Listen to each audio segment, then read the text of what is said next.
ஓம் முருகா போற்றி. ஓம் சரவண பவ. என் அன்பு குழந்தையே, முருகன் இருக்க நீ எதற்கும் பயப்படாதே. திருச்செந்தூரிலிருந்து தங்க மயிலையே உனக்கு நான் அனுப்பியிருக்கின்றேன். அந்த தங்க மயிலை நீ தொட்டால் போதும், நீ பணமனையில் நனைவாய். உன்னுடைய வறுமை கஷ்டங்கள் எல்லாமே தீர்ந்துவிடும். இந்த திருச்செந்தூரின் தங்க சேவல், தங்க மயில், தங்க வேல் என எல்லாமே உனக்காக காத்திருக்கிறது. இப்போது இந்த மயில் வந்திருக்கிறது அல்லவா? இந்த மயிலை தொட்டு உள்ளே செல், உனக்கான எல்லாம் கிடைக்கும். ஏதாவது ரூபத்தில் நானே உனக்கு வந்து உதவப் போகின்றேன். ஓம் நமச்சிவாய. திருச்சிற்றம்பலம். சிவாய நமக, சிவ சிவாய நமக. மெல்ல மெல்ல உனது துன்பங்கள் எல்லாமே முடிவுக்கு வரும். உனக்கு கஷ்டத்திலிருந்தும் நோயிலிருந்தும் விடுதலை கிடைக்கும்படி நான் செய்வேன். உன்னுடைய கடன் பிரச்சனை எல்லாமே தீரப்போகிறது. நீ எதிர்பார்த்தபடியே உனக்கு பண வரவு இறக்கப் போகிறது. நீ வேண்டியபடியே, நீ கேட்டபடியே அந்த பணத்தை நான் உனக்கு தரப்போகிறேன்.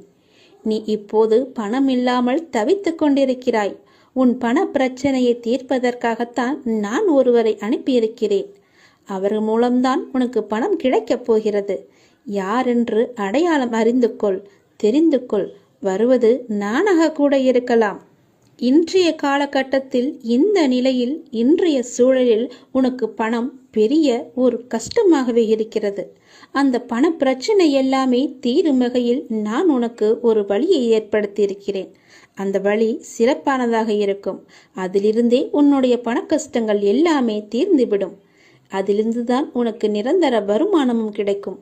நீ கவலைப்படாதே. உன் பண பிரச்சனையை தீர்ப்பது என்னுடைய பொறுப்பு. நான் இன்றுதான் ஒருவரிடம் பணம் கொடுத்து அனுப்பியிருக்கிறேன். விரைவில் அவர் உன்னை தேடி வருவார். யாரென்று அறிந்து கொண்டு அந்த பணத்தை நீ வாங்கிக்கொள். நீயாக சென்றாலும் சரி, இல்லை அவராகவே வந்தாலும் சரி, கொடுப்பது நான் தான். உன் பண பிரச்சனை அதிலிருந்துதான் தீரப்போகிறது. நீ எப்போது அந்த பணத்தை வாங்குகிறாயோ அன்று முதலே என்னுடைய ஆசீர்வாதம் மூலம் உனக்கு பணம் கிடைத்து கொண்டே இருக்கும். உன்னுடைய கருமாக்கள் எல்லாமே நீங்க பெற்று, உன்னுடைய கடன் பிரச்சனைகள் எல்லாமே தீர்ந்து பணமழையில் நீ நனையப் போகிறாய். உன்னுடைய கடன் பிரச்சனை, தீராத கஷ்டம் எல்லாமே நிவர்த்தியாய்விடும். கடன் நிற்கிறதே என்று கவலைப்படாதே. இனி உன் வாயிலிருந்து பணம் இல்லை என்ற சொல்லும் வரக்கூடாது. ஏனென்றால் பண பிரச்சனையை தீர்க்கத்தான் நான் ஒருவரை அனுப்பியிருக்கிறேன். நானும் வருவேன். எதிர்பார்த்து காத்திரு. நீ என்னை நோக்கி வர வேண்டும் என்றால் நீ நான் சொல்வதை போல செய்துவிடு. உனக்கு எல்லாமே நல்லதாகவே நடக்கும். உன்னுடைய தொழில், நீ இப்போது பார்த்து கொண்டிருக்கும் வேலை உனக்கு சிறப்பானதாக மாறி பல மடங்கு உத்தியோகத்தில் பதவி உயர்வு பெற்று கூடுதல் வருமானமும் கிடைக்கும்படி செய்கிறேன். செய்து கொண்டேன், செய்தும் விட்டேன். அது விரைவிலேயே உன் கையில் கிடைக்கும். நான் சொன்னது போலவே அந்த தை மாதத்திற்குள்ளே உனக்கு கிடைத்துவிடும். தை 1ஆம் தேதிக்குள் அதற்கான நல்ல செய்தியும் உன் காதுகளில் விழும். உன் பண பிரச்சனை முற்றிலுமாக நீங்கிவிடும். எனக்கு பண கஷ்டம் இருக்கிறது என்ற வார்த்தையை இனி உன் வாயில் இருந்து வராது. உனக்கு நல்லதாகவே நடக்கும். நல்லது மட்டுமே நடக்கும், உன் அப்பாவின் துணையோடு. உன்னுடைய பாரம் மிக கடுமையாகவும், வேதனைகளை தாங்க முடியாததாகவும், வாழ்க்கை நெருக்கடி நிறைந்ததாகவும் இருப்பதை பார்த்து நான் சஞ்சலப்படுகிறேன். என் மனம் சஞ்சலப்பட்டு கொண்டிருக்கிறது. யார் இந்த இக்கட்டான நேரத்தில் உதவுவார் என்று எல்லா இடத்திலும் உனது கையை விரித்து நீ கலக்கம் கொண்டிருக்கிறாய். துக்கமும் துயரமும் இப்போது உன்னை அழுத்திக் கொண்டிருக்கிறது. இதிலிருந்து எழுந்து வர நீ முயற்சி செய்கிறாய். ஆனால் உன்னால் வர முடியவில்லை. ஏன் முடியவில்லை என்று யோசித்தாயா? முதலில் அதை எல்லாவற்றையுமே நீ மறந்துவிடு. நான் இப்படி இல்லை என்று மறந்துவிடு. நான் இப்படிதான் என்று நினைத்தால் நீ அப்படியே உட்கார்ந்து விடுவாய். என்னால் முடியும் என்று எழுந்து வா. முதலில் உன் முகத்தில் சிரிப்பை கொண்டு வா. அந்த சிரிப்பு இல்லாததுதான் இதற்கு எல்லாமே காரணம். எதையோ மனதில் போட்டுக்கொண்டு அழுது புலம்பி தவித்து கொண்டிருக்கிறாய். யாரிடம் போய் சொல்வது, யாரிடம் சொன்னால் எனக்கு தீர்வு கிடைக்கும் என்று அழுது கொண்டிருக்கிறாய். தங்கமே, முதலில் அதிலிருந்து வெளியே வந்துவிடு. உன் முகத்தை எப்பொழுதும் புத்துணர்ச்சியுடன் வைத்துக்கொள். உனக்கு ஒன்றுமே இல்லாதது போல. அதாவது எனக்கு எந்த துன்பமும் இல்லை, துயரமும் இல்லை, எந்த ஒரு பிரச்சனையும் இல்லை என்பது போல எப்பொழுதுமே உன் மனதை நீ புத்துணர்ச்சியோடு வைத்துக்கொள். உன் மனம் புத்துணர்ச்சியாக இருந்தால் உன் முகமும் புத்துணர்ச்சியாக கலையாக இருக்கும். அது இல்லாததுதான் இப்போதைய காரணம். உன் முகத்தை நீ நேரடியாக சென்று கண்ணாடியில் பார், எப்படி இருக்கிறது என்று, எவ்வளவு சோர்வாக எவ்வளவு கவலையாக இருக்கிறது என்று. எல்லாவற்றையுமே மறந்துவிடு. எனக்கு தான் என் அப்பன் இருக்கிறானே என்று தைரியமாக எல்லாவற்றையுமே மறந்து முதல் அடியை எடுத்து வை. உன் மனதை மகிழ்ச்சியாக வைத்துக்கொள். என்னை நம்பி என் ஆலயத்திற்கு நீ வா. நீ வளமுடன் வாழ்வாய், எந்த குறையும் இல்லாமல் வாழ்வாய். உனக்கு வாழ்க்கையில் எந்த ஒரு கஷ்டமும் இருக்காது, எந்த துன்பமும் இருக்காது, எந்த துயரமும் இருக்காது. முதலில் நான் சொல்வது போல செய். உன் வாழ்க்கை எப்படி இருக்கிறது என்று பார். உன்னை தேடி அவர்கள் விலகி சென்றவர்களெல்லாம் தானாக வருவார்கள்.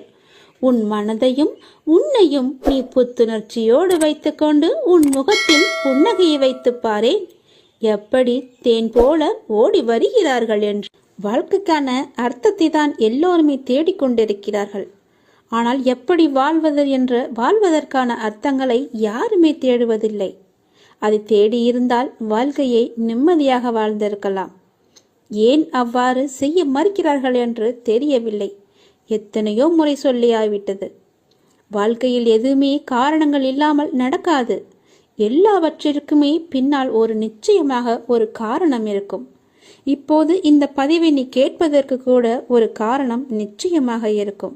அது அந்த இறைவனுக்கு மட்டும்தான் தெரியும் என்று நீ நினைக்க வேண்டும், நம்ப வேண்டும். உன்னுடைய வாழ்க்கையின் பாதையின் அழகை சொல்ல உனக்கு வார்த்தைகளே இருக்காது. உன்னுடைய வார்த்தைகளை நீயே தேடிக்கொண்டிருப்பாய். அவ்வளவு அழகானதாக உன் வாழ்க்கை மாறப்போகிறது. வாழ்வில் நம்பிக்கை, நிதானம், பொறுமை, சகிப்புத்தன்மை, அறநெறியில் வாழுதல், பிறரிடம் புறம் பேசாமல் இருத்தல், இதை நீ கடைப்பிடித்தாலே உன்னுடைய பாதை சுகமான பயணமாக உன் வாழ்க்கை அமையும். உன் பாதையும் நன்றாகவே இருக்கும். எந்த ஒரு கரடும் முரடும் இல்லாமல் நன்றாகவே இருக்கும். நீ உன் அப்பாவை அழைக்கும் தருவாயில் உன் சத்தம் என்னுடைய மனதிற்குள் இருந்து உனக்கு ஆரம்பிக்கும். கேட்கும் முன்னரே உன் முன் நான் இருப்பேன். ஏனென்றால் என் இதயத்தில் தான் உன்னை சுமந்து கொண்டிருக்கிறேன். இது அப்பாவின் வாக்கு. நீ உன் வாழ்க்கையில் முன்னோக்கி மகிழ்ச்சியாக செல்லும் காலம் வந்து விட்டது. நம்பிக்கையோடு நான் கூறும் வார்த்தைகளை எல்லாமே பின்பற்று. நீ எதையெல்லாம் இழந்தாயோ அதைவிட அதிகமாகவே உன்னை வந்து சேரும். நான் நிச்சயமாகவே நான் சேரும்படி செய்வேன். இது மிகவும் அவசரமான செய்தி, நீ சந்தோஷமான செய்தி. இதை நீ புறக்கணித்து விடாதே. இதற்கும் ஒரு காரணம் இருக்கிறது. சந்தோஷ செய்தி என்கிறீர்களே, அப்படி என்ன சந்தோஷமான செய்தி என்றுதானே நீ கேட்கிறாய்?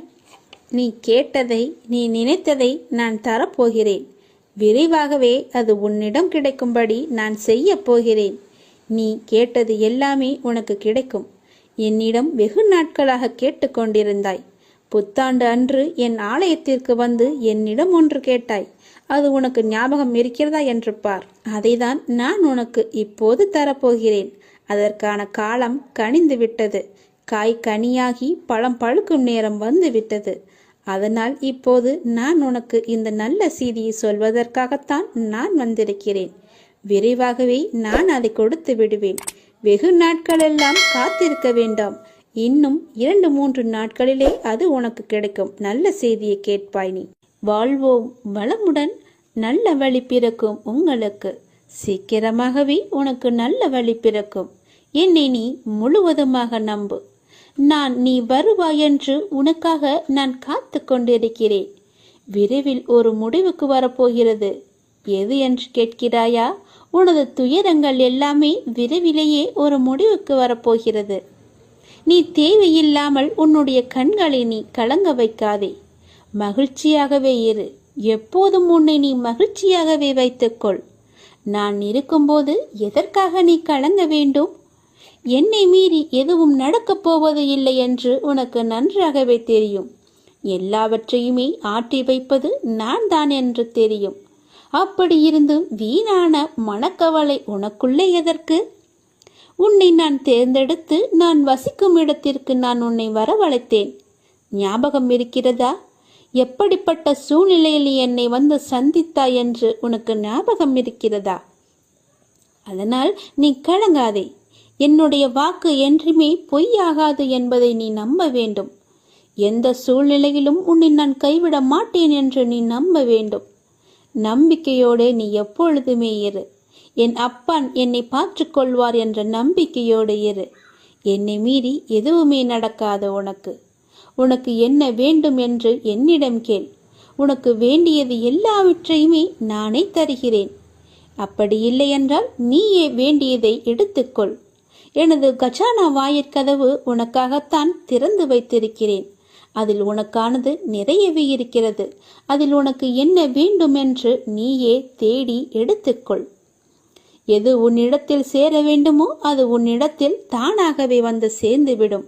அதனால் இது வருமா, கிடைக்குமா, எப்பொழுது கிடைக்கும் என்று நீ ஏங்கி உன்னை நீயே வருத்தி கொள்ளாதே. நிச்சயமாகவே அது உன் கைக்கு கிடைக்கும். நீ அறிந்ததை கொண்டு நீ கடவுளை வழிபடு. உனது உள்ளத்தில் இருந்து நீ வழிபடு. வழிபாட்டிற்கு எந்த ஒரு விதிமுறையுமே இல்லை. உன் தாயை எவ்வாறு உனது சேவைக்கு அழைப்பாயோ அதே அன்பும் இயல்புமே போதுமானது கடவுளை வழிபடுவதற்கு. கடவுளுக்கு என்று தனி ஒரு ரகத்தை நீ தேடாதே. இயல்பாகவே அப்பா என்று என்னை கூப்பிடு. உன் அப்பாவிடத்தில் நீ எவ்வளவு உரிமையாக இருப்பையோ அது போலவே நீ என்னிடத்திலும் உரிமையாக இருக்கலாம். ஏனென்றால் நீ என் பெற்றெடுத்த பிள்ளை. நீ என் பிள்ளை நன்றாக இருக்க வேண்டும். என் பிள்ளை என்னிடத்தில் சகஜமாக பழக வேண்டும் என்றுதான் நான் ஆசைப்படுகிறேன். என்னுடைய ஆசையை நீ நிராசையாக்கி விடாதே. என்னிடத்தில் எல்லா உரிமைகளுமே உனக்கு உண்டு. நீ என் பிள்ளை, நான் உன் அப்பா. என் அன்பு குழந்தையே, எல்லோருடைய வாழ்விலும் மாற்றங்கள் வருகின்றன. சிலருக்கு கொஞ்சம் தாமதமாய் இருக்கலாம். இப்போது உன் வாழ்விலும் நீ எதிர்பார்த்த மாற்றம் வரப்போகிறது. உன்னுடைய பல வேண்டுதலில் உன்னுடைய முதன்மையான வேண்டுதல் விரைவில் நடக்கப் போகிறது. அதற்கு நீ செய்ய வேண்டியது எல்லாம் அந்த விஷயத்தை குறித்து நேர்மறை எண்ணங்களை மனதில் எழுப்ப வேண்டும். அது நடக்கும் என்று நீ நம்ப வேண்டும். உனக்கு அந்த வேண்டிய ஒன்று நிச்சயமாகவே கைகளில் கிடைக்கும். கோவிலில் சாமி முன் இந்த முறைப்படி நீ பிரார்த்தனை செய்து வந்தால் நிச்சயம் நீ நினைத்தது நடக்கும். நமக்கு எப்பொழுது எந்த பிரச்சனை எந்த ரூபத்தில் வந்தாலும் நாம் அந்த பிரச்சனைகளை முடிக்கவும் அதிலிருந்து முழுமையாக விடுபட்டு வெளியே வருவதற்கும் நாம் செய்யும் முதல் காரியம் தெய்வத்திடம் சரணடைந்து பிரார்த்தனை செய்து நம் குறைகளை கூறி வேண்டிய வரங்களை பெற்றுக்கொள்வோம். அது மட்டுமில்லாமல் நமது வாழ்க்கையில் செய்யும் சில சிறிய தவறுகளுக்கும் தெய்வத்திடம் சென்று அதற்கான பரிகாரங்களையும் செய்து புண்ணியத்தை தேடிக்கொள்வோம். ஆனால் கோவிலில் சாமியிடம் வேண்டுவதாக இருந்தாலும் பரிகாரம் செய்வதாக இருந்தாலும் அதற்கு ஒரு முறை இருக்கிறது. அந்த முறைப்படிதான் நாம் இறைவனிடம் வேண்ட வேண்டும். அப்படி வேண்டினால் கண்டிப்பாகவே அது நிறைவேற்றப்படும். அந்த முறைப்படி பரிகாரம் செய்தாலும் தெய்வம் அதை முழுமையாக ஏற்றுக்கொள்ளும். நாம் நம்பிக்கையுடன் செய்ய வேண்டும். அதனால் இன்று கோவிலில் தெய்வத்தின் முன் எப்படி பிரார்த்தனை செய்வது, எப்படி வேண்டுவது பற்றி தான் நாம் இப்போது சொல்ல போகிறோம். கோவிலுக்கு சென்றால் தெய்வத்தின் முன் மண்டியிட்டு வேண்டு என்று நிறைய பேர் சொல்லி நாம் கேள்விப்பட்டிருப்போம். ஆனால் நம்மில் எத்தனை பேர் இந்த முறையில் தெய்வம் முன் மண்டியிட்டு வேண்டியுள்ளனர் என்பது நமக்கு தெரியாது. ஆனால் அடுத்த முறை நீங்கள் கோலதெய்வ கோயிலுக்கு சென்றாலும் அல்லது வேறு ஏதாவது உங்களுக்கு பிடித்த தெய்வத்துடைய கோவிலுக்கு சென்று வேண்டினாலும் தெய்வத்தின் முன் முட்டி போட்டு உங்கள் பிரார்த்தனையை வையுங்கள். நீங்கள் தெய்வத்தின் சன்னிதானத்திற்கு முன்பு மண்டி போட்டு உங்கள் இரு கைகளையும் ஏந்தி உங்களுடைய பிரச்சனையை குறைகளை கடவுளிடம் சொல்லி வேண்டிய வரங்களை நீங்கள் பெற்றுக்கொள்ளுங்கள். இப்படி நீங்கள் முட்டி போட்டு வேண்டினால் தெய்வம் நாம் கேட்டதை உடனே கொடுக்கும் என சொல்லப்படுகிறது. இப்படி நீங்கள் எந்த தெய்வத்தின் கோவிலுக்கு சென்றாலும் முழங்கால் போட்டு மண்டியிட்டு உங்களின் இரு கைகளையும் ஏந்தி வேண்ட வேண்டும். உங்களுடைய வேண்டுதலை சீக்கிரமாகவே ஏற்றுக்கொள்வார். அதே நேரம் அந்த வேண்டுதல் சீக்கிரம் தெய்வத்தால் நிறைவேற்றியும் தரப்படும் என்பது காலம் காலமாக மக்களிடம் உள்ள நம்பிக்கை. அந்த நம்பிக்கை உங்களுக்குள்ளே இருக்க வேண்டும். நீங்கள் நிறைய கோவில்களில் சில தெய்வத்திற்கு வேண்டுதல் வைத்து முழங்கால் மண்டியிட்டு கோவிலை சுற்றி வலம் வருவார்கள். கோவில் படியேறி தங்களுடைய நேர்த்திக்கடனை செலுத்துவார்கள். இப்படியெல்லாம் கூட தெய்வத்திற்கு பிரார்த்தனை செய்யலாம் என்று நம்முடைய சாஸ்திரங்களே கூறுகிறது. இருந்தாலும் உங்களுடைய உடம்பை பிரார்த்தனை செய்கிறேன் என்ற பெயரில் வருத்தி கொண்டு நீங்கள் முழங்காலிட்டு கோவிலை சுற்றியோ அல்லது கோவில் படிக்கட்டிலோ நடக்க வேண்டும் என்ற அவசியம் கிடையாது. உங்களை உடலை வருத்திதான் நம்மை செய்ய வேண்டும் என்று யாரும் சொல்லவில்லை. எந்த கடவுளும் நிர்பந்திக்கவில்லை. தெய்வத்தின் சன்னிதானத்திற்கு முன்பு மண்டியிட்டு தெய்வத்தை முழு நம்பிக்கையோடு நினைத்து மனதார வேண்டிக் கொண்டாலே போதும். நீங்கள் நினைத்தது நிச்சயமாகவே ஒரு மண்டலத்தில் நடக்கும். அதாவது 48 நாட்களுக்குள் அது நடந்தே தீரும். நீங்களும் உங்கள் இஷ்ட தெய்வத்தை நினைத்து முழு நம்பிக்கையோடு வேண்டுங்கள். எந்த தெய்வமாக இருந்தாலும் கை நீட்டி கேட்டால் கண்டிப்பாகவே கொடுப்பார். இல்லை என்று சொல்லாமல் நமக்கு அள்ளி தருபவர்தான் தெய்வம். மண்டியிட்டு கைகளை ஏந்தி கடவுளிடம் கேளுங்கள். உங்கள் பிரார்த்தனை நிச்சயம் நிறைவேறும். உன் தேவைகளை நிறைவேற்றப் போகிறேன். அனைத்தையும் நானே நடத்துகின்றேன் என்று திடமாக நீ நம்பு. எனக்கு நானாகவே செய்கிறேன் என்ற எண்ணத்தை நீ வரவிடாதே. நான் உனக்கு துணையாக இருப்பேன். நீ நடக்கும் பாதையில் முட்கள் இருந்தால் அதை நானே உனக்கு முன்பாகவே சென்று களைத்து விடுகின்றேன். நான் உன்னுடைய வந்து கொண்டிருக்கின்றேன். உன் பின்னால் நான் வந்து கொண்டே இருக்கிறேன். உனக்கு முன்னால் சென்று உன் கால்களை குத்தும் முட்களை நானே எடுத்து விடுகின்றேன். கவலையே படாதே. உனக்கு உதவ ஏதாவது ஒரு ரூபத்தில் உன் அருகில் நான் இருப்பேன். நீ எதற்கும் பயப்படக்கூடாது. உன்னுடைய தேவைகள் எது என்று நீ கருதுகின்றாயோ அதை எல்லாவற்றையுமே நானே நிறைவேற்றி தருகிறேன். நீ செய்ய வேண்டியது எல்லாம் நீ நல்லதையே நினைப்பது மட்டுமே. நல்லதை மட்டுமே செய்ய வேண்டியது. உனக்கு தீமை வந்தாலும் நீ செய்த நன்மை நிச்சயம் உன்னை காப்பாற்றும். அதனால் எப்பொழுதெல்லாம் உனக்கு நேரம் கிடைக்கின்றதோ அப்போதெல்லாம் உன்னால் முடிந்த உதவிகளை, சிறு சிறு உதவிகளை மற்றவர்களுக்கு செய்து வா. அவர்களால் முடியாது, இயலாதவர்களாக பார்த்து நீ உதவி செய். நிச்சயம் உனக்கு பல நன்மைகள் காத்திருக்கும். உன்னுடைய கர்மாக்கள் எல்லாம் ஒழிந்துவிடும். உனக்கு புண்ணியங்கள் சேர்ந்து கொண்டே இருக்கும். உன்னை பற்றி பிற நல்லவிதமாகத்தான் நினைக்க வேண்டும் என்பதை நீ விரும்பக்கூடாது. உன்னுடைய இயல்பு எது என்றோ அப்படியே நீ இரு. உன்னுடைய இயல்பிலிருந்து மாறாமல் இரு. படைத்தவன் எனக்கு தெரியும் நீ சிறந்தவன் என்று. நான் உன்னை எப்படி படைத்தேனோ அப்படியே இரு. யாருக்காகவும் உன்னை நீ மாற்றிக்கொள்ள விரும்பாதே. யாருக்காகவும் நீ மாற்றிக்கொள்ள கூடவும் கூடாது. உன்னுடைய அப்பாவின் கட்டளை இது. நன்றாக வாழ்ந்தவன் கெட்டதும் இல்லை, துயரங்கள் எதுவும் நிரந்தரமும் இல்லை. அதனால் உன்னுடைய கஷ்டங்கள், இன்றைய கஷ்டங்கள் நாளையே இன்பமாக மாறும். அதனால் அதை நீ பெரிதாக எடுத்துக்கொண்டு இன்றைய இன்பத்தை நீ தொலைத்து விடாதே. எதுவரை போகட்டுமோ போகட்டும். உனக்கு நான் இருக்கின்றேன். மனம் தளராதே. அனைத்துமே ஒரு நாள் முடிவுக்கு வந்து சேரும். பிரச்சனை என்று இருந்தால் அதற்கு ஒரு தீர்வு என்று இருக்கும் அல்லவா? பயப்படாதே. எல்லாவற்றையும் உருவாக்கியவன் நான் தான். நான் பார்த்து கொள்கிறேன். எதிலும் பொறுமை, எங்கும் பொறுமை. உன்னிடத்தில் அனைத்து நல்ல பண்புகளையும் நான் கொடுப்பேன். உன்னுடைய கர்ம பலனை நான் கழித்து வருவதால் உனக்கு எல்லாமே தாமதமாகிறது. நம்பிக்கையை மட்டும் கைவிட்டு விடாதே. என்னை நம்பு. யார் விட்டாலும் நான் உன்னை கைவிடவே மாட்டேன். நம்மளுடைய வீட்டில் தெய்வ சக்தி என்பது இருந்தால் மட்டும்தான் நம்மளால் நிம்மதியாக இந்த வீட்டில் இருக்க முடியும். அப்படி இந்த வீட்டில் தெய்வ சக்தி அதிகரிக்க நாம் என்ன செய்யணும் தெரியும்? எவ்வளவு பெரிய பங்களா வீட்டில் இருந்தாலும் அந்த வீட்டில் மகிழ்ச்சியும் நிம்மதியும் இருந்தால் மட்டும்தான் அந்த வீடு நமக்கு சொர்க்கமாக தெரியும். அப்படி அந்த வீட்டில் மகிழ்ச்சி நிலவ வேண்டுமென்றால் தெய்வசக்தி அங்கே கூட இருக்கணும். தெய்வசக்தி ஏற்படுவதற்கு சில வழிமுறைகள்லாம் இருக்குது. அந்த வழிமுறைகளை நான் நிச்சயம் பின்பற்றிக்கிட்டு இருக்கேன். அப்படி அதை நம்ம பின்பற்றும் பொழுது கண்டிப்பாக நம்முடைய வீட்டில் தெய்வசக்தி அதிகரிச்சுக்கிட்டே இருக்கும். தெய்வ நடமாட்டமும் இருந்துக்கிட்டு இருக்கும். அது நாமளும் உணரலாம். அந்த வழிமுறைகள் என்ன என்பதை பற்றி நம்ம பார்ப்போமா? நாம் இருக்கிற வீடு எந்த அளவு இருக்கிறது என்பது முக்கியம் கிடையாது. நம்முடைய வீட்டில் இருக்கும் நபர்கள் எப்படிப்பட்டவங்களாக இருக்கிறாங்க என்பது தான் முக்கியம். ஆனால் நமக்கு நன்மைகள் நடக்க வேண்டும் என்றால் நம்முடைய வீட்டில் தெய்வ சக்தி என்பது இருக்க வேண்டும். அப்படி தெய்வ சக்தி ஏற்படுவதற்கு செய்யக்கூடிய வழிமுறைகளை பற்றி தான் கொஞ்சம் உங்களுக்கு சொல்ல போகிறேன்.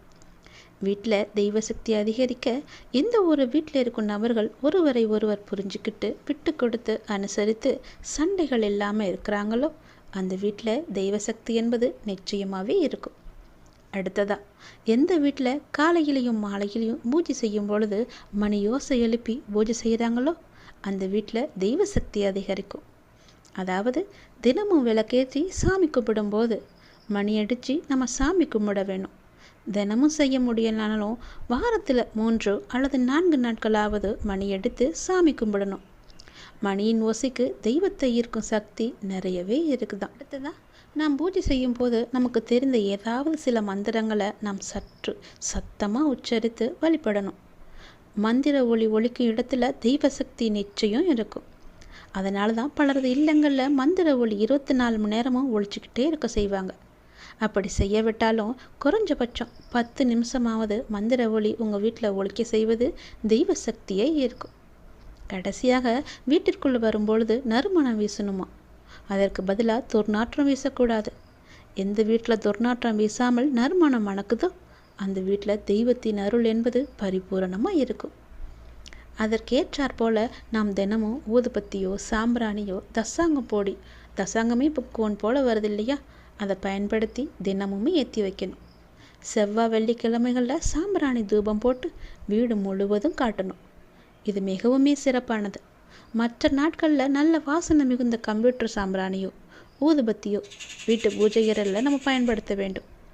இது எல்லாமே தவறாமல் செஞ்சுக்கிட்டு வரவங்களோட வீட்டில் நிச்சயம் தெய்வ சக்தி அதிகரிக்கும். தெய்வம் அங்கே குடி இருக்கும். தெய்வ சக்தி அதிகரிப்பதால் எதிர்மறை ஆற்றல்கள் எல்லாம் உங்கள் வீட்டை விட்டும் உங்களை விட்டும் போயிட்டுரும். தீய சக்திகள் எல்லாம் விலகிடும். இதனால் நாம் தொட்ட காரியம் எதுவாக இருந்தாலும் நிச்சயம் அது தொடங்கும். பணவரவு அதிகரிக்கும். கடன் பிரச்சனை எல்லாமே நீங்கும். நிம்மதியான மகிழ்ச்சிகரமான வாழ்க்கையை நம்மால் வாழ முடியும். இந்த ஒரு சின்ன எளிய வழிமுறைகளை நாமும் பின்பற்றி நம்முடைய வீட்டில் தெய்வ சக்தியை குடிக்கொள்ள வச்சோன்னா நம் வாழ்க்கை சந்தோஷமாக இருக்கும். கவலை என்பதே இருக்காது. நீங்களும் தொடர்ந்து ஒரு 48 நாள் செஞ்சு பாருங்கள். நிச்சயம் உங்களுடைய வாழ்க்கை மாறும். இது என் மீது சத்தியம்.